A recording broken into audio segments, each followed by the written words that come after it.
कक्षा 9 के बच्चों, गए बार तक अपने ने ऐसा देखा कि हम बिहाइव का लेसन नंबर आगे का देख रहे हैं। उस लेसन में हमने बहुत सारी बातें भी देखी। क्या देखा बच्चों? हमने बहुत सारी बातें भी देखी और उसमें ये भी बताया हमने कि भाई क्या क्या चीज़ें होती हैं, क्या क्या चीज़ें नहीं होती है। हम एपीजे अब्दुल कलाम जी के बारे में बातचीत कर रहे थे। हमने ये भी बताया कि उसके अंदर क्या क्या होता है, क्या क्या बातें होती है। तो ऐसा ही चौथा पॉइंट आज हम देखते हैं, बिहाइव बराबर my childhood. Beehive my childhood जो एपीजे अब्दुल कलाम जी के बारे में बता रहा है। एपीजे अब्दुल कलाम भारत के राष्ट्रपति थे, जो एक वैज्ञानिक भी थे और महान व्यक्ति थे। आगे हम देखते हैं, every child is born every child is born with every child is born with some inherited characteristics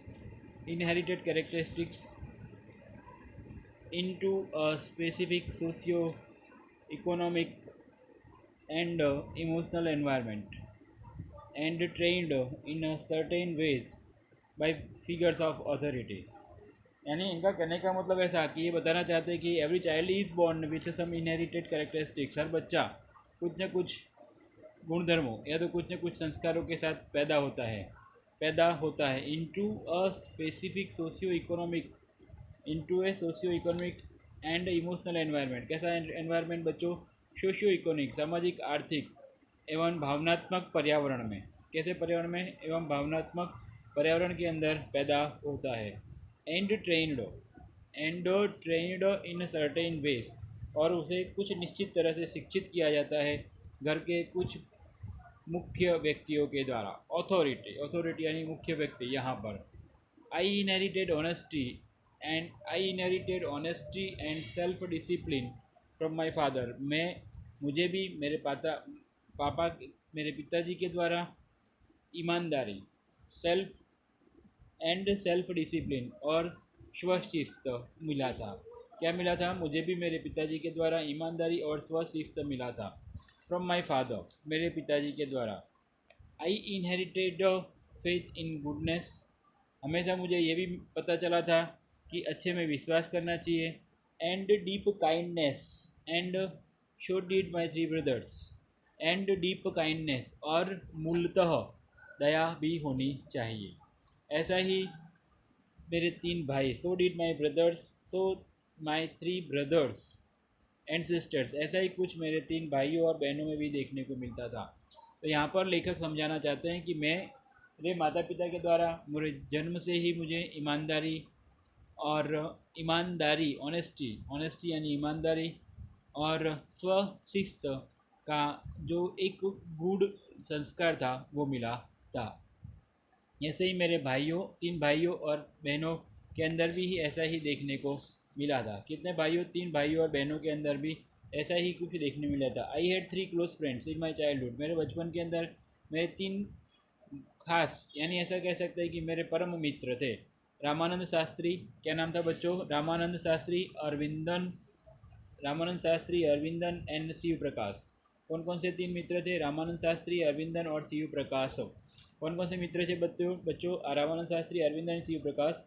all these boys were, ये सभी all these boys were from orthodox Hindu ब्राह्मण फैमिलीज। ये सभी रूढ़िचुस्त ब्राह्मण परिवारों में से आते थे। ये सभी कहाँ से आते थे? रूढ़िचुस्त ब्राह्मण परिवारों में से आते थे। As children, none of us ever felt any difference amongst ourselves because of our religious difference and upbringing।